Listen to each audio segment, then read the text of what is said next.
Welcome to Next Chapter Strong. From deadlifts to date nights and everything in between. We're just a midlife couple sharing what's working for us. In strength, marriage, and showing up for this exciting next chapter in life. Welcome back to Next Chapter Strong. We're excited to have you with us today. In this episode, we're going to talk about raising kids in the digital age and the effect that technology has on parenting styles, on the upbringing of kids. And it's not here to bash technology. Technology absolutely has its place. It's more the guidelines that we use, the things that we were successful with our kids that worked for us, and hopefully some things that parents out there find relatable, or people that are thinking about being parents, right? How to navigate this. And it's only getting more and more challenging. It's not like technology ever slows down or goes away. No. You know, it's here. It's part of everyday life. It has some tremendous benefits. It also has some tremendous downsides, and especially when it comes to kids. I know that you and I grew up primarily in the 80s. We were born in the mid-70s. Some of us... Gen X, baby. Some of us later than others. But, you know, the 80s is really when we grew up. Yeah. And I think the 80s was kind of that dawn of, you know, the personal computer, right? Cable TV. We had to get up off the couch to change our television. Yes, but at least we had more than three channels to watch. True. Right? We had more than CBS, NBC, and ABC. Remember the little changer where you had to get up and go, remember? We didn't have the slider. We had the little knob, right, that you turn that had 79 or 80 channels on it, even though you only got about 30. But we'd get up and spin that knob around to the favorite channel. In commercial breaks, you'd have to plan what you were going to do. You're going to go to the bathroom, get a snack, you know, do it real quick because you had a commercial break. We had to go brush our teeth. That was the thing in our house, right? Mm-hmm. You got commercial break, go and brush your teeth, right? Yeah. So that when that show is done, as soon as it's done, boom, you can get up. But you and I grew up differently in the respect that, you know, I had two parents that worked outside the home. I was a latchkey kid. And so for me, we really didn't have a lot of rules around TV. I mean, TV was my babysitter for a lot of the time. And I mean, I can't remember my parents ever being like, you can't watch that. Yeah, good or bad. You're right. Well, no, but I'm glad you said that. It's just that's how it was. That's how it was. And I was completely the opposite. You got 30 minutes a day? We got, well, okay, it changed a little bit over the course of time. But when I was younger, when I'd get home from, you know, preschool or kindergarten, I always wanted to watch Spider-Man or He-Man. So I got to watch a half-hour show, right? That was from 3:30 to 4 or whatever it was. And then it was outside. I was playing in the backyard. I was playing in the front yard. I was playing down the street. I was doing something physically active outside. If it was raining or pouring, then I was inside, and I was usually building with Legos or constructs, or I was drawing, or I was reorganizing my baseball card collection, or I was moving my room around to figure out how I could stack my bed on top of my dressers to get room for my stereo, right? Yeah. I was actively engaged in something. And, you know, looking back on it, yeah, half hour of TV after school, it's strict, right? And we could watch one show during the week, which we always watched The Cosby Show because we thought that was... Nice, wholesome show. Well, then it was. And occasionally Family Ties if, you know, if mom and dad were letting us stay up a little bit later. Alex P. Keaton, everybody there. Again, but that was my parents' choice, right? Yeah. And looking back on it, I remember when I got to college, and I think we always had the TV on. Didn't you go crazy then, watching everything? I didn't go crazy. It's just that all of a sudden it was like, wow, like, I'm going to watch MTV for an hour because I got this little break between class, right? Like, So I just think we were raised just two opposites, two right? Ends of the extreme. Two ends of the extreme. And we did a really good job of balancing that with our children. I think that we did. Yeah. And not to pat ourselves on the back, but I do think that we did. We let them watch TV for sure. If it wasn't for TV, I don't know that I would have survived Ryan's, you know, toddlerhood, honestly. But it was also in measured doses. Yeah. Right? It wasn't like... Well, watching Cars the movie 100 times in a row. Well, no. Okay. But let's call out the few exceptions. When we had to drive to Palm Springs from Brentwood, which is about 8 hours, right? Yes, we let Ryan watch Cars the movie back to back, right? Okay, I get that, right? But at the same time, yeah, we would have family movie nights where we watch a movie, but that was after all day playing at the park, right? going to the mall, right? Or just out doing something active, right? Helping me in the backyard with something. Playing on that giant play structure that they had. Oh, yeah. Our living room was literally a playground for kids. We had a bounce house inside of our house. Literally full-size bounce house in the front den up there. And they would go bananas. The trampoline, the ball pit, the pushing each other around on that inflatable wheel. I mean, they were active. Yeah. And I think that is certainly, there's a lot less of that going on right now. You don't see kids outside very much anymore. No. You never see kids bored anymore. Yeah. And we were talking before this, there's an important role that boredom plays, and this is my opinion, I'm not speaking as a scientist here, I'm speaking as a human being. There's an important role that boredom played for me growing up, because boredom causes you to have an inflection point, right? Why am I bored? What could I be doing that doesn't make me bored, right? And sometimes that's limited by where you are, right? What can I do with the things that are around me? And I know for me, that really encouraged creativity in my mind. I mean, one of our best things that we did when we were kids, when we got bored in the summer, we would go out and dig holes in the backyard. Yeah. Literally get all my dad's shovels out. Yeah. We'd go borrow the pick from Malcolm across the street, and my buddy Mark and I would dig holes in the backyard to see how deep we could dig them. And that eventually turned into, oh, well, what if we carved a table out here? Well, what if we took these old blown down fence boards and we stacked them up? All of a sudden we had a fort. Creativity, yeah. It's creativity. Well, one of the best gifts I ever had, to this day, I'll never forget. My dad surprised me and made me a playhouse. It had a keyhole door. It was pink. And that was my sanctuary. Like, I would go in there by myself. I would pretend it was a restaurant. I would cut ice plants and make, all these concoctions by myself. I mean, that was a big, big time filler for me as a kid. And you did it by yourself. By myself. You were able to entertain yourself using your imagination and creativity for hours on end. Till we were old enough to ride bikes, and then we would literally leave and not come home. My parents had no idea where we were on our bikes at all. We would leave. We'd be at 7-Eleven getting Slurpees. We'd be touring the new model homes in the next neighborhood next to us. They had no idea. And there's something nostalgic about that, but there's also something that's just freeing about that too, for right? Sure. It's that I'm just going to go out and I'm going to do stuff. I'm going to go explore. Is there risk in that? Sure, there's risk in that. There's risk in getting out of bed every day, right? But we were off. I had this, and this is where we're very similar. I had the same thing. The summertime, I was out. Yeah. I was on my bike. I was down at Mark's house, or I was going to a buddy's, Jonathan's house. If I was home, it was because I was in trouble. Right. Yeah. But we were out constantly. Yeah. We'd go to the Diablo Foods, the grocery store, buy baseball cards, candy, cigarettes, and a Snickers. Yeah. It was like $3, right? Yeah. We'd do that. We'd ride through apartment complexes on our bikes. We'd ride down to the Willow Pass Park, where all the baseball fields were in the creek. We'd play in the creek. We'd catch crawdads. I mean, this was just regular, everyday stuff that we did every single day of the summer. Well, and I was just thinking the other day, and this is something that, and I'm not judging any parent. We had an extremely difficult toddler in our oldest son. I would have to leave a grocery cart full of groceries and walk out of the grocery store. And I did that multiple times. Party City, I remember he was having a fit, so I had to leave, walk out. We never flew on an airplane because I knew we couldn't do it. We went in the car if we went on vacation. And so now we didn't have any other option though. I remember being in a doctor's, you go to the doctor and you're sitting in that room for an hour and you're like, oh my God, when are they coming? But I remember I would have to play I Spy with My Little Eye, or sing songs, or ask him questions constantly, or else he would lose it. And now, we left restaurants all the time because he would lose it. And now it's because we didn't have that option. I was just leaving the store the other day and I see this mom walking in with, I'm talking, they were 2 and 3 years old, no older than that.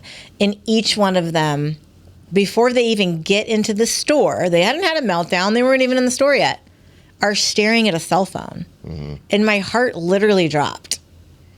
Like, I understand if you're trying to get through the store and they're having a fit. Okay, here, watch this. You know, I don't agree with it, but sure, do what you need to do. Or some parents save technology for going out to eat, Right, and as a that's great. It's a treat. treat. Yes. And so you can't judge them for that. Maybe it's the first time they'd held the screen, Right. you know, all week, which is, you know, that's one thing. But I just, when it's your first thing you go to, and this, you know, comes back to a book that I read last year, and I'm actually going to revisit it because it was that powerful of a book. And like, I want my daughter-in-law to read it. I think everybody should read this book before they have children. It's called The Anxious Generation. And I can't remember the author. We'll link it in the show notes.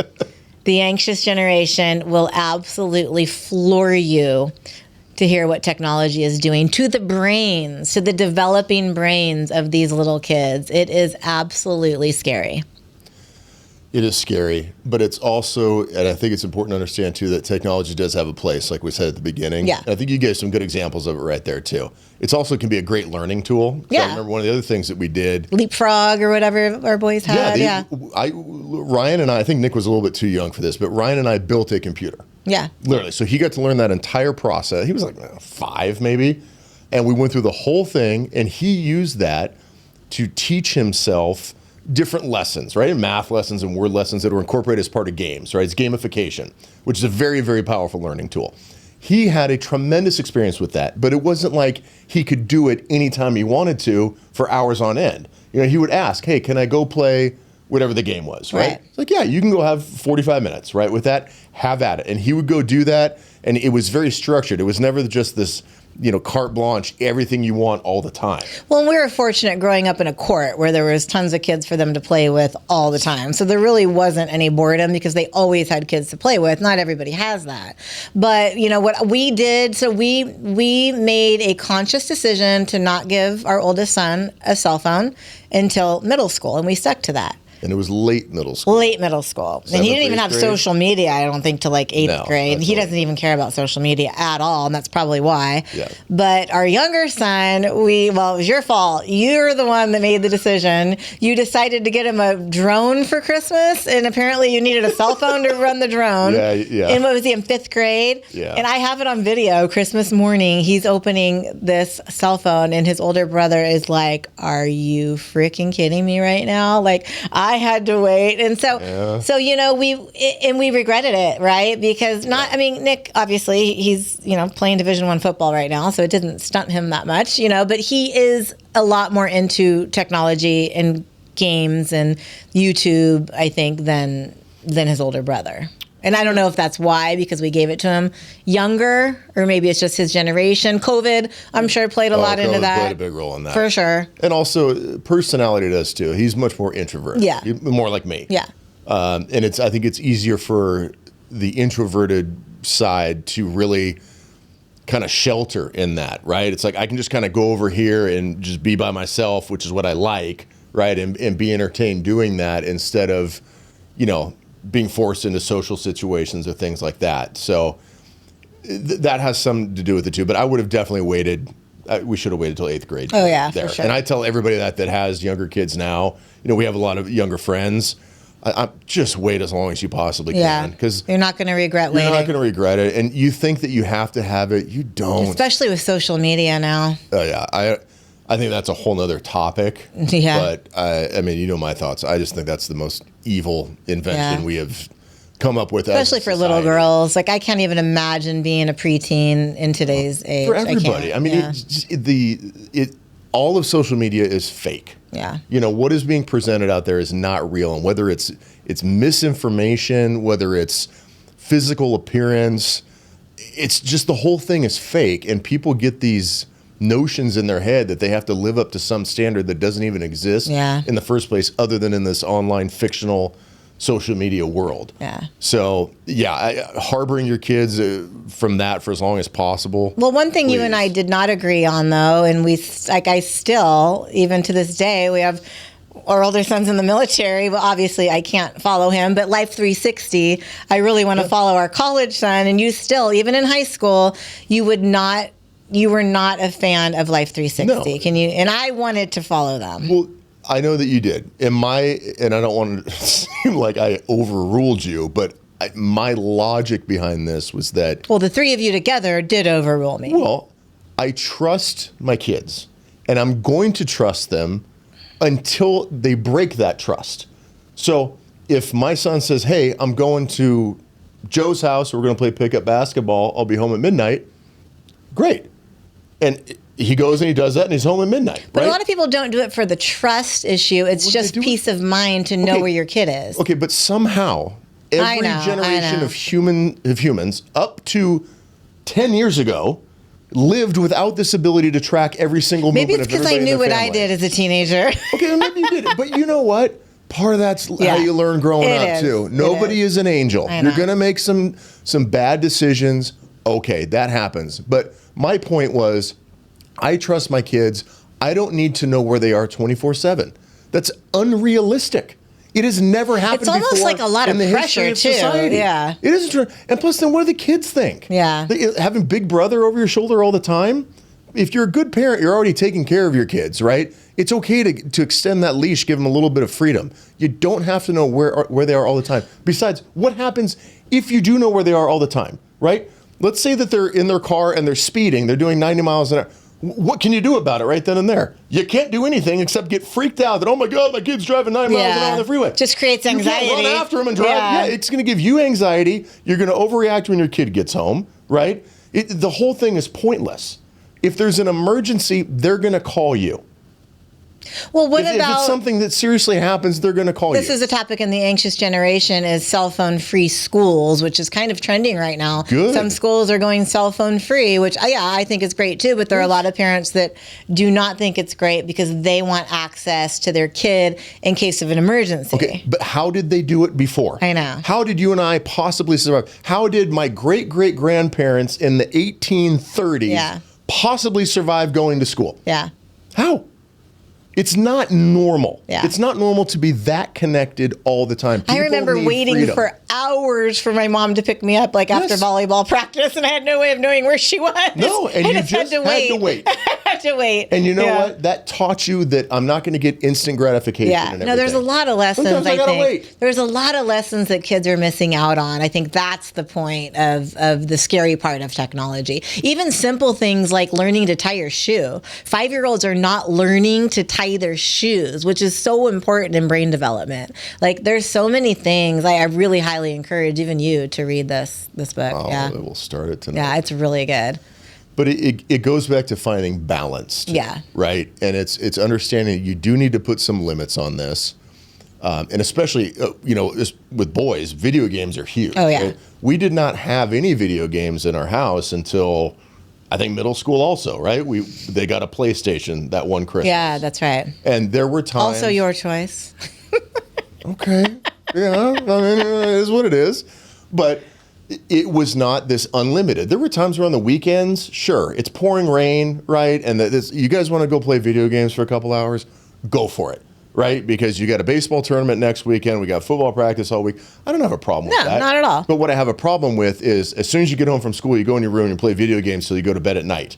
And then you get up and you do that all over again every day. But I think the major difference is our kids were always involved in sports. Yes, always. And that's on you as a parent to ensure that there is balance. Right. Kids are not going to find that balance on their own. It's the kids that don't do anything outside of playing video games in their room all day. That's worrisome. Right.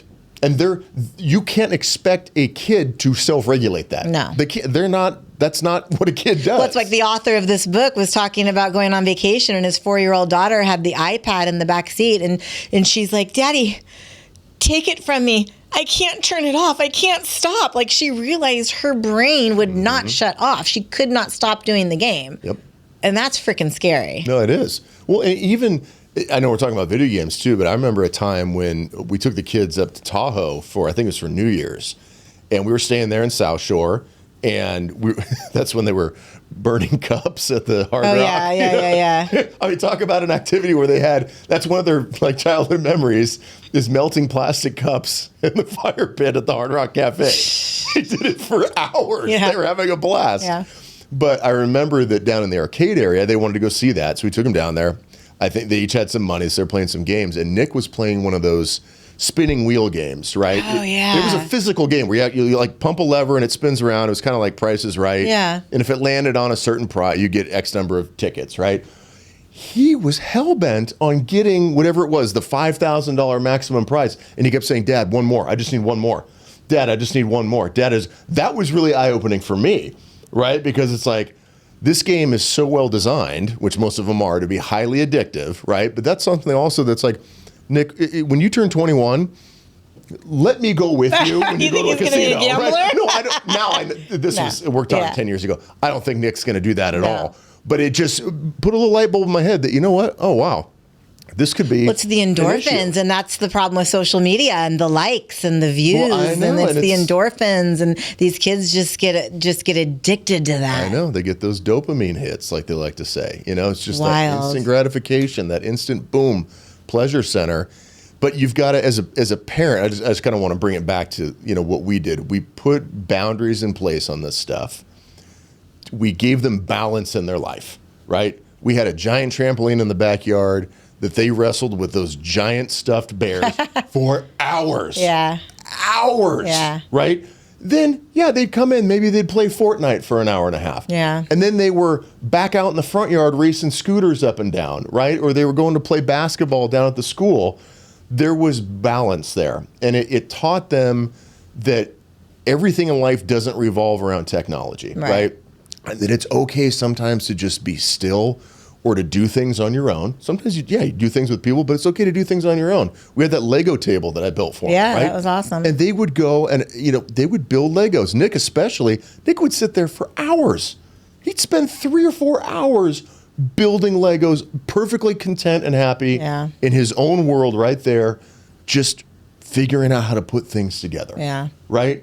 And even later in life, like Ryan with guitar, right? When COVID hit, that was difficult for everybody, especially in California. What do you do with 2 teenagers at home for a year? Yeah. Right?